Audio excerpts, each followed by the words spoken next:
Tempora presents, featuring the best horror stories of the 19th century. Welcome to the Poe Show podcast. Narrated by Tempora. Today's episode, O Tempora, O Mores, by Edgar Allan Poe. O times, O manners, it is my opinion that you are changing sadly your dominion. I mean the reign of manners hath long ceased, for men have none at all, or bad at least. And as for times, although 'tis said by many, the good old times were far the worst of any, of which sound doctrine I believe each tittle, yet still I think these worse than them a little. I've been a-thinking. Isn't that the phrase? I like your Yankee words and Yankee ways. I've been a-thinking whether it were best to take things seriously or all in jest, whether with grim Heraclitus of yore to weep as he did till his eyes were sore, or rather laugh with him, that queer philosopher Democritus of Thrace, who used to toss over the page of life and grin at the dog years, as though he'd say, "Why, who the devil cares?" This is a question which, oh heaven, withdraw the luckless query from a member's claw. Instead of 2 sides, Job has nearly 8, each fit to furnish forth 4 hours' debate. What shall be done? I'll lay it on the table, and take the matter up when I'm more able, and in the meantime, to prevent all bother, I'll neither laugh with one, nor cry with t'other, nor deal in flattery or aspersions foul, but, taking one by each hand, merely growl. Ah, growl, say you, my friend, and pray at what? Why, really, sir, I had almost forgot. But damn it, sir, I deem it a disgrace that things should stare us boldly in the face, and daily strut the streets with bows and scrapes, who would be men by imitating apes. I beg your pardon, reader, for the oath the monkeys make me swear, though something loth. I'm apt to be discursive in my style, but pray be patient, yet a little while will change me. And as politicians do, I'll mend my manners and my measures too. Of all the cities, and I've seen no few, for I have traveled, friend, as well as you, I don't remember one upon my soul, but take it generally upon the whole, as members say they like their logic taken, because divided it may chance be shaken, so pat, agreeable, and vastly proper as this for a neat, frisky counter-hopper.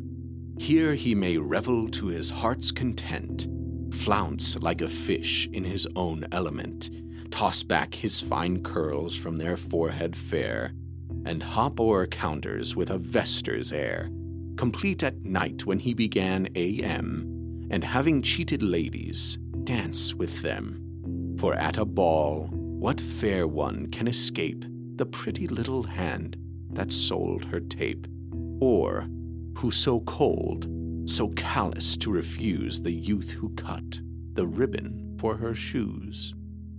One of these fish, par excellence, the beau, God help me, it has been my lot to know, at least by sight, for I'm a timid man, and always keep from laughing if I can.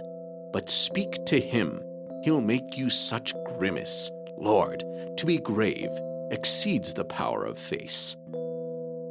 The hearts of all the ladies are with him, their bright eyes on his Tom and Jerry brim, and dovetailed coat obtained at cost, while then those eyes won't turn on anything like men.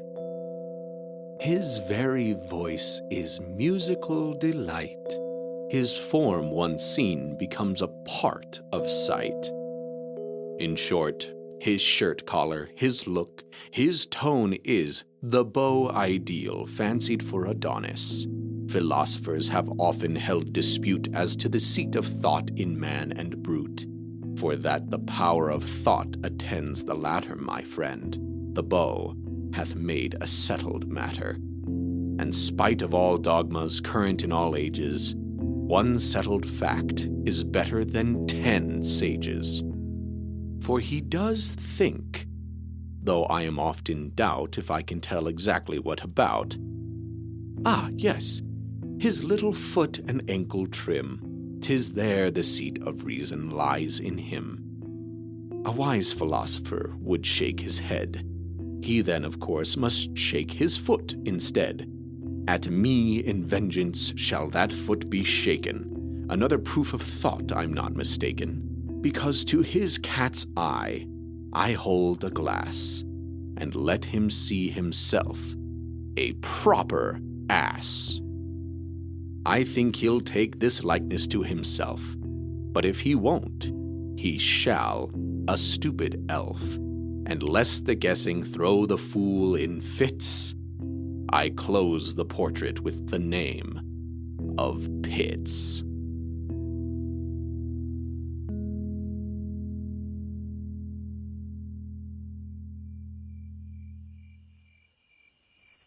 Hello from the Poe Show. I'm your host, Tynan Portillo. O Tempora, O Mores was originally published in March of 1868 in Henry Rives Pollard's Southern Opinion in Richmond, Virginia, recently after the American Civil War, and nearly 20 years after Edgar Allan Poe's death. But that first manuscript, sadly, has been lost to time. If you look it up now, most sources actually say this poem was published in the Baltimore No Name magazine in October 1889. But this was a flaw with the publisher, E.L. Didier, who had not heard that this poem was previously published and then marketed this work as a new poem. This is actually one of Poe's earliest poems, having been written when he was just 17, although it was not involved in his first book, Tamerlane and Other Poems. And one can see his hesitation in taking credit for his earliest work. Take, for example, the preface he writes in Tamerlane and Other Poems, which he published at 18 years old. Poe writes in his first book, quote, "The greater part of the poems which compose this little volume were written when the author had not completed his 14th year. They were, of course, not intended for publication. He will not say that he is indifferent as to the success of these poems. It might stimulate him to other attempts, but he can safely assert that failure will not at all influence him in a resolution already adopted. This is challenging criticism. Let it be so." And then Poe adds a sentence in Latin which translates to, "I know the unimportance of these things." Not only that, but Poe didn't credit this book to himself. It was credited to a Bostonian. So Poe is trying to distance himself from his earliest work, especially if it isn't taken particularly well. But if it is considered good, he's obviously doing some humble bragging right here. And that's a pretty consistent character trait of Edgar Allan Poe. He thought that too many poets and literators of his time did not explore their themes deeply enough or with enough comprehension as to the beauty and depth of their material. He was a harsh critic and often took criticism of his own work with a sense of, well, it's all right to be wrong about something you don't understand. The title of this poem is also a Latin saying, O Tempora, O Mores, which originated from Marcus Tullius Cicero in his Lament of the Roman Republic, and Poe is said to be one of the first people to ever put O Tempora, O Mores into writing, rather than just keeping it in speech.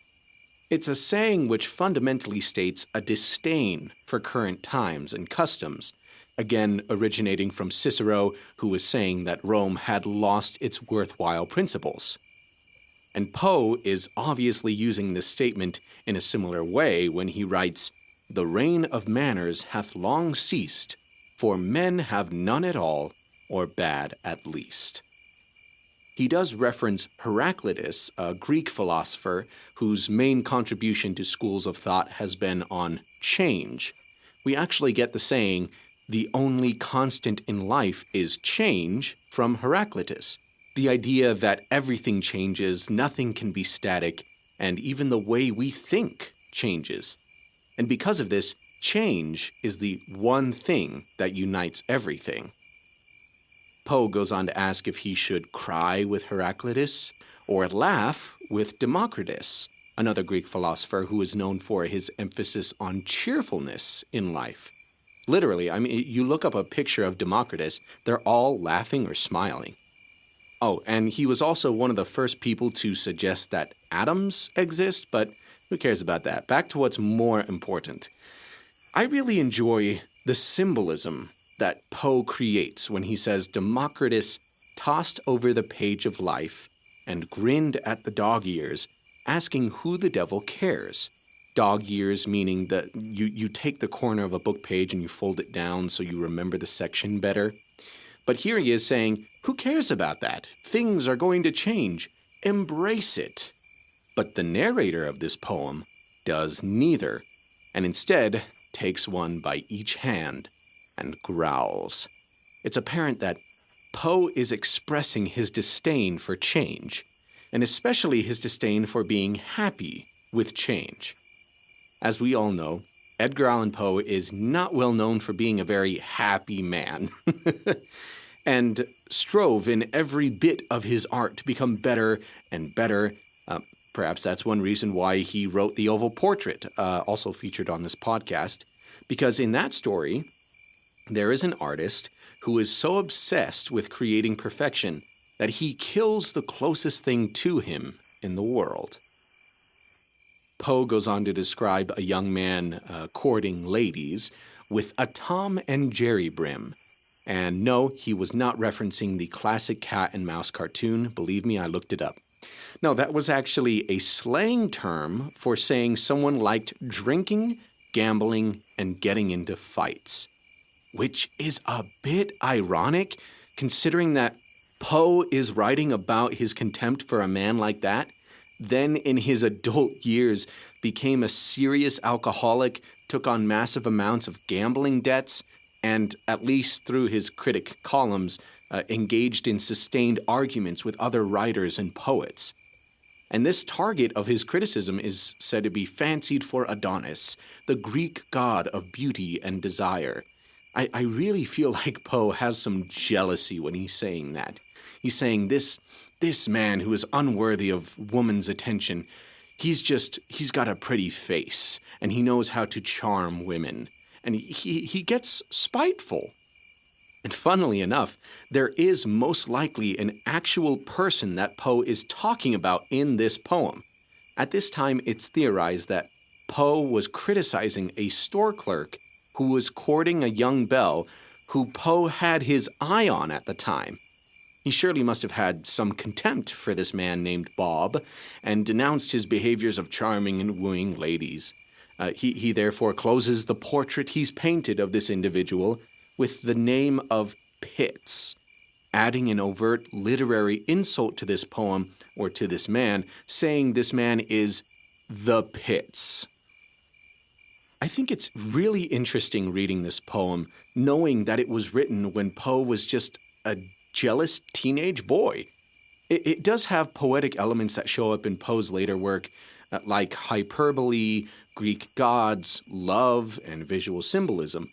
But this poem is lacking in some elements he would later involve, such as allegory, loss, death, regret, mainly the kind of contemplations that come from maturity.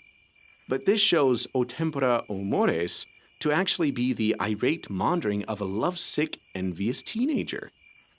I think it's also telling that this poem is written more in Poe's eyes. It's really about him looking at the world, whereas a lot of his later work comes from a character which he creates. In The Raven, he is not necessarily the character that is going through the journey of the poem, but one could say that maybe he crafted that narrative to explain how he felt. It's just interesting to see how that has progressed in Poe's writing. So, is there a moral to this poem? Is there any point to it that we can take away? Well, I remember learning when I was younger that poems are not stories. A poem can have a story, but poems should more often be taken as experiences or even just ideas. A poem can express the beauty of a tree without needing anything else. A poem can describe how deeply you love another or how lost you are without them, without any plot points whatsoever. A poem doesn't necessarily need narrative structure or even a point. It can just be.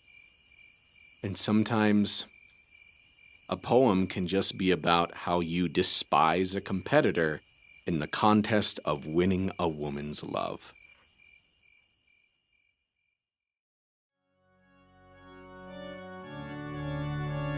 Thank you for listening to this episode of The Poe Show. If you'd like to hear more poems on the podcast, leave a comment on the Poe Show YouTube channel or email poeshowpod@gmail.com and let me know which poems you'd like to hear. If you enjoyed what you heard, please subscribe to this podcast, give it a good rating, and share it with your family and friends to help it grow, because I have promised you, listeners, that I will do video episodes if we can get to 100 subscribers. So you'll be able to see me narrate the story in the book I'm reading from and have a bit of a visual aid for the storytelling too. As always, if you have any questions on the music, the research for an episode, any part of this process, just send an email to poeshowpod@gmail.com and I'll answer your questions in the next episode. And that's all for now, but you'll hear from me again on the next episode of The Poe Show.